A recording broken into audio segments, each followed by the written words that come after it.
अस्सलाम वालेकुम dear friends, welcome to our channel dear expert. Sir, आज के इस वीडियो में हम जेकेपी कांस्टेबल टेलीकम्युनिकेशन का जो पेपर हुआ था उसका जो जीके सेक्शन है वो यहाँ पे सॉल्व करेंगे। तो दोस्तों, बड़े अच्छे से देखिएगा ये वाला सेशन, क्योंकि ये बहुत ही इंपॉर्टेंट है। जीके के क्वेश्चंस मोस्ट इंपॉर्टेंट होते हैं, क्योंकि पता नहीं चलता कि जीके में क्या आएगा। इसलिए जो एग्ज़ाम ओरिएंटेड यहाँ पे टॉपिक्स होते हैं उनको यहाँ पे कवर करना ज़रूरी है। तो प्रीवियस ईयर पेपर जो है जितना हो सके उतनी प्रैक्टिस कीजिए। तो फ्रेंड्स, चलिए स्टार्ट करते हैं। यहाँ पे सबसे पहला जो क्वेश्चन है, which is the largest city in the union territory of Jammu and Kashmir. Largest city बोला गया तो यहाँ पे आपका जो है लार्जेस्ट सिटी वो है श्रीनगर। श्रीनगर सिटी की जो प्रेजेंट पॉपुलेशन वो है आपका 17 लाख के आसपास। जी हाँ दोस्तों। और जम्मू सिटी की अगर हम बात करेंगे तो जम्मू सिटी की यहाँ पे आपका 7 लाख के आसपास। और आपका अनंतनाग सिटी की बात करेंगे हम, लगभग 1.5 लाख के आसपास, यानी 1,54,000। और आपका जो है लेह में जो है सबसे कम पॉपुलेशन है वो है आपकी 45,000 के आसपास। तो अगर यहाँ पे पूछा गया होता सबसे छोटी सिटी कौन है यहाँ पे जम्मू एंड कश्मीर में, तो उसका जो आंसर होता वो होता आपका अनंतनाग। क्योंकि जम्मू कश्मीर यूटी अब अलग है, लेह लद्दाख जो है वो अलग है, तो यहाँ पे आंसर होता अनंतनाग। यहाँ पे लार्जेस्ट पूछा गया तो लार्जेस्ट सिटी जो है वो है आपकी श्रीनगर सिटी। आई होप ये आपको क्लियर हुआ होगा। अब आपको कोई दिक्कत नहीं आएगी। जो भी क्वेश्चन आएगा इसके रिलेटेड वो आप अच्छे से करेंगे। उसके बाद है दोस्तों question, which river is primary allocated in Pakistan under the Indus water treaty. Indus water treaty में जो पाकिस्तान के कंट्रोल में वो रिवर है वो इनमें से कौन है। तो यहाँ पे मैं आपको पहले आंसर बताऊंगा, इसका जो सही आंसर होगा वो होगा आपका इंडस, यानी ऑप्शन ए। इंडस जो है वो पाकिस्तान के कंट्रोल में है। आइए देखिए एक एक करके जो है मैं आपको यहाँ पे बताऊंगा। पाकिस्तान के कंट्रोल के अंदर जो है वो इम्पोर्टेंट 3 रिवर्स है। एक तो आपका इंडस, दूसरा आपका झेलम, और तीसरा आपका चिनाब। प्राइमरली यानी ज़्यादा कंट्रोल जो है वो पाकिस्तान का इन रिवर्स पे है। इंडस जो है यहाँ पे आपका, इसको सिंध भी कहा जाता है, दरियाए सिंध। इसका जो ओरिजिन है वो है आपका Singi Khambal glacier near Mansarovar lake, Tibet. तो तिब्बत में इसका ओरिजिन है। उसके बाद है झेलम। झेलम को सबको पता है, अनंतनाग के वेरीनाग स्प्रिंग से निकलता है। जो आपका चिनाब है, इसका ऋग्वेदिक नेम जो है वो है आपका अक्सनी। जी हाँ दोस्तों, इंपॉर्टेंट क्वेश्चन है। यहाँ पे इंपॉर्टेंट पॉइंट्स पढ़ा रहा हूँ आपको जो एग्जाम रिलेटेड है। और ये जो निकलता है ये निकलता है आपका बारालाचा पास,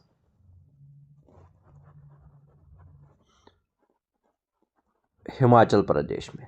तो ये आप नोट करिएगा, और ये आप जो पूरा जो मैंने दिखाया ये आप याद रखिएगा। ये था आपका जो पाकिस्तान के कंट्रोल में कौन कौन सा रिवर आता है। तो अब है यहाँ पे रवि, बियास और सतलुज है। ये तीनों के तीनों इंडिया के कंट्रोल में आते हैं, ये याद रखिएगा आप। रवि जो है इसका असली नाम है आपका पुरुषनी, यानी अर्ली नेम जो है वो इसका नाम है पुरुषनी, ये याद रखिएगा। पुरुषनी जो है ये निकलता आपका रोहतांग पास हिमाचल प्रदेश में। कुल्लू हिल्स में ये निकलता है, कुल्लू हिल्स है हिमाचल प्रदेश में। उसके बाद है बियास। बियास जो है वो ये भी निकलता आपका रोहतांग पास में, नियर कुल्लू हिल्स हिमाचल प्रदेश। और उसके बाद सतलुज कहाँ निकलता है? सतलुज आपका राकस लेक, तिब्बत में निकलता है। उसके बाद है दोस्तों question, Gulmarg hill station lies in. Gulmarg hill station जो है ये बहुत ही आसान क्वेश्चन था। यहाँ पे जो है पीर पंजाल रेंज सबको पता है जम्मू एंड कश्मीर में है, तो गुलमर्ग हिल स्टेशन कहाँ पे है? तो इसी पीर पंजाल रेंज में है। बाकी वाले जो ऑप्शन है इनको भी थोड़ा डेप्थ में पढ़ते हैं। यहाँ पे जो अरावली रेंज है वो आपका आता है नॉर्दर्न इंडिया में, यानी आपका राजस्थान, हरियाणा और आपका गुजरात में पड़ता है अरावली रेंज। प्राइमरी जो है ये राजस्थान में पड़ता है और हरियाणा से भी गुजरता है और फिर गुजरात में है जो वो एंड होता है। ये अरावली रेंज जो बहुत बड़ा रेंज है और यहाँ पे ओल्डेस्ट माउंटेन रेंज है, तो ये जो है राजस्थान से गुजर के गुजरात में एंड होता है। उसके बाद दोस्तों ये लैंगपैंग कॉन्ग रेंज जो है ये आपका नागालैंड में पड़ता है। और आपका जो है चंकी कॉन्ग रेंज जो है ये भी आपका नागालैंड में पड़ता है। ये आप याद रखिएगा, ये इंपॉर्टेंट क्वेश्चन था। उसके बाद है दोस्तों question, which of the following is known as valley of shepherds. Valley of shepherds किसको बोलते हैं? तो यहाँ पे इसका जो सही आंसर था वो था आपका पहलगाम। पहलगाम को बोलते हैं वैली ऑफ शेफर्ड्स। ये कहाँ पे पड़ता है? ये आपका अनंतनाग डिस्ट्रिक्ट में पड़ता है। उसके बाद गुलमर्ग जो है, गुलमर्ग को यहाँ पे गौरी मर्ग भी कहा जाता था। गौरी मर्ग किसने नाम दिया? आपका यूसुफ शाही चक ने इसका जो है चक डायनास्टी का जो रूलर था उसने नाम दिया है गौरी मर्ग। और गुलमर्ग कहाँ पे है? ये आपका बारामुल्ला डिस्ट्रिक्ट में आता है। और आपका जो है गुलमर्ग को और किसके नाम से जाना जाता है? और आपका जो है इसको बोलते हैं मीडो ऑफ फ्लावर्स। उसके बाद है दोस्तों सोनमर्ग। सोनमर्ग को क्या बोला जाता है? सोनमर्ग को बोला जाता है आपका मीडो ऑफ गोल्ड। कहाँ पे पड़ता है? आपका ये पड़ता है गांधरबल डिस्ट्रिक्ट में। और उसके बाद है बेताब वैली। बेताब वैली कहाँ पे पड़ता है? बेताब वैली आपका पहलगाम और आपका जो है अनंतनाग डिस्ट्रिक्ट में। आई होप ये आपको सब कुछ अच्छे से क्लियर हुआ होगा। उसके बाद है दोस्तों king Harsha belongs to which dynasty of Kashmir.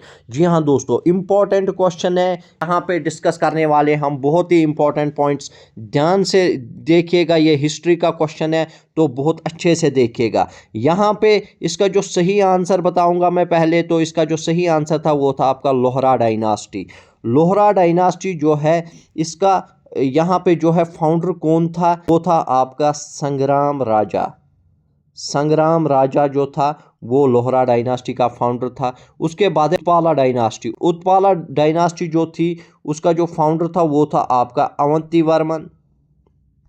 और उसके बाद है करकोटा डायनास्टी फेमस डायनास्टी है। इसका जो फाउंडर था वो था आपका दुलराब वर्धन।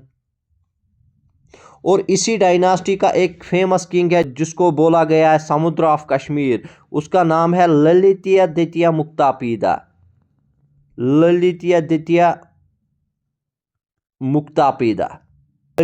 मुक्तापीदा ने कौन सा फेमस मंदिर बनाया है? यहाँ पे आपका sun temple Martand sun temple जो है अनंतनाग डिस्ट्रिक्ट में, उसने यहाँ पे जो है उसको कंस्ट्रक्ट किया है। उसके बाद है चंडेला डायनास्टी, महाराष्ट्र की एक डायनास्टी थी। इसमें भी एक किंग था जिसका नाम था आपका यहाँ पे हर्षा। लेकिन यहाँ पे ऊपर बोला गया डायनास्टी ऑफ कश्मीर, तो डायनास्टी ऑफ कश्मीर में यहाँ पे लोहरा डायनास्टी में एक किंग नामी व्यक्ति था जिसका नाम था हर्षा। उसके बाद है दोस्तों यहाँ पे match the following countries to its currencies. Countries को करेंसी के साथ मिलाना है। यहाँ पे 4 ऑप्शन दिए हैं, तो यहाँ पे देखेंगे कौन सा किसके साथ मिलेगा। सबसे पहला मुझे यहाँ पे लगता है कि मुझे ये वाला पता है, रशिया का है यहाँ पे रबल। तो ऑप्शंस में देखेंगे पहला वाला जो है वो 3 के साथ किस ऑप्शन में है? ऑप्शन ए में है और ऑप्शन बी में है। और इसके बाद दूसरा भी पॉइंट यहाँ पे कंफर्म हो गया है कि दूसरा जो चिल्ली है, चिल्ली की जो करेंसी है वो आपकी पीसो है, क्योंकि ए या बी में से कोई एक तो जरूरी है। अब है यहाँ पे तीसरा है जॉर्जिया का अभी मान लो कि मुझे नहीं पता। अब है उसके बाद म्यांमार का यहाँ पे मैं गैस लगा सकता हूँ। यहाँ पे मैंने सुना है म्यांमार की जो करेंसी है वो है आपकी कियात। तो 4 का यहाँ पे दूसरे नंबर पे आना चाहिए। 4 का यहाँ पे दूसरा नंबर है, ये देखिए पहले वाले ऑप्शन में। तो ऑब्वियसली तीसरा जो है जॉर्जी का, अब 4 वाला लैरी आएगा। तो इसका मतलब ऑप्शन ए जो है वो यहाँ पे सही बनता है। उसके बाद दोस्तों the concept of the concurrent list in the Indian constitution was adopted from the Indian constitution से सवाल आया। 3 तरीके के लिस्ट होते हैं आपके, स्टेट लिस्ट, कनकरेंट लिस्ट और यूनियन लिस्ट। तो यहाँ पे मैं बताऊंगा आपको जो है कॉन्करेंट लिस्ट कहाँ से लिया गया? कॉन्करेंट लिस्ट जो है ऑस्ट्रेलियन कॉन्स्टिट्यूशन से लिया गया। जो इंडियन कॉन्स्टिट्यूशन है वो बरोड कॉन्स्टिट्यूशन है। जैसे फंडामेंटल राइट्स आपका यूएसए से लिया गया, आपका फंडामेंटल ड्यूटीज़ आपका यूएसएसआर यानी रशिया से लिया गया। तो ये जो है ये बरोड कॉन्स्टिट्यूशन है। इसी तरह कॉन्करेंट लिस्ट भी बरो किया गया। कौन सी कॉन्स्टिट्यूशन से बरो किया गया? वो आपका ऑस्ट्रेलियन कॉन्स्टिट्यूशन से वो बरो किया गया। दोस्तों उसके बाद है match the following dams to the rivers on which it is situated. तो यहाँ पे डैम बोला गया और यहाँ पे रिवर दिया गया। सबसे पहला ही ऑप्शन जो है सरदार सरोवर, वो मुझे पता है वो नर्मदा रिवर पे है। मान लो कि 2 और 3 मुझे नहीं पता। अब है चौथा मुझे पता है इडुक्की जो है वो पेरियार में। पेरियार कहाँ पे? केरला में है। तो ये मुझे पता है, यानी सरदार सरोवर नर्मदा और इडुक्की पेरियार। पहला वाला जो है वो 3 के साथ मिलना चाहिए। यहाँ पे पहला वाला 3 के साथ ऑप्शन ए में भी है और ऑप्शन बी में भी पहला वाला 3 के साथ। अब सीधा चौथे पे जाएंगे। चौथा यहाँ पे दूसरे के साथ मिला है, चौथा यहाँ पे चौथे के साथ, तो ये गलत है। इसका मतलब जो है सही आंसर ऑप्शन ए होगा। बाकी देखने की ज़रूरत नहीं है, ये आपकी नॉलेज के लिए मैं बताऊंगा। हीराकुद डैम जो है वो है आपका महानदी रिवर पे। उसके बाद बाखरा नंगल डैम जो है वो आपका सतलुज पे है। तो ऑप्शन ए जो है वो यहाँ पे सही आंसर होगा। उसके बाद है दोस्तों important question, of the following which is highest dam. Highest dam कौन सा है इंडिया का? तो वो है आपका तहरी डैम। तहरी डैम कौन से रिवर पे है आपका? ये आप कमेंट बॉक्स में कमेंट करके जरूर बताइएगा। उसके बाद है दोस्तों what was the mascot from the Khelo India winter games. तो यहाँ पे मैंने आपको पहले ही बताया 2 से 3 जो है वो करंट अफेयर्स में पूछे जाते हैं, या 1 से 2 क्वेश्चन जो है वो करंट अफेयर्स में। ये देखिए करंट अफेयर्स का एक क्वेश्चन आया है, वो है आपका mascot of Khelo India winter games. तो इसका जो सही आंसर था वो था आपका स्नो लेपर्ड। स्नो लेपर्ड जो है वो इसका सही आंसर था।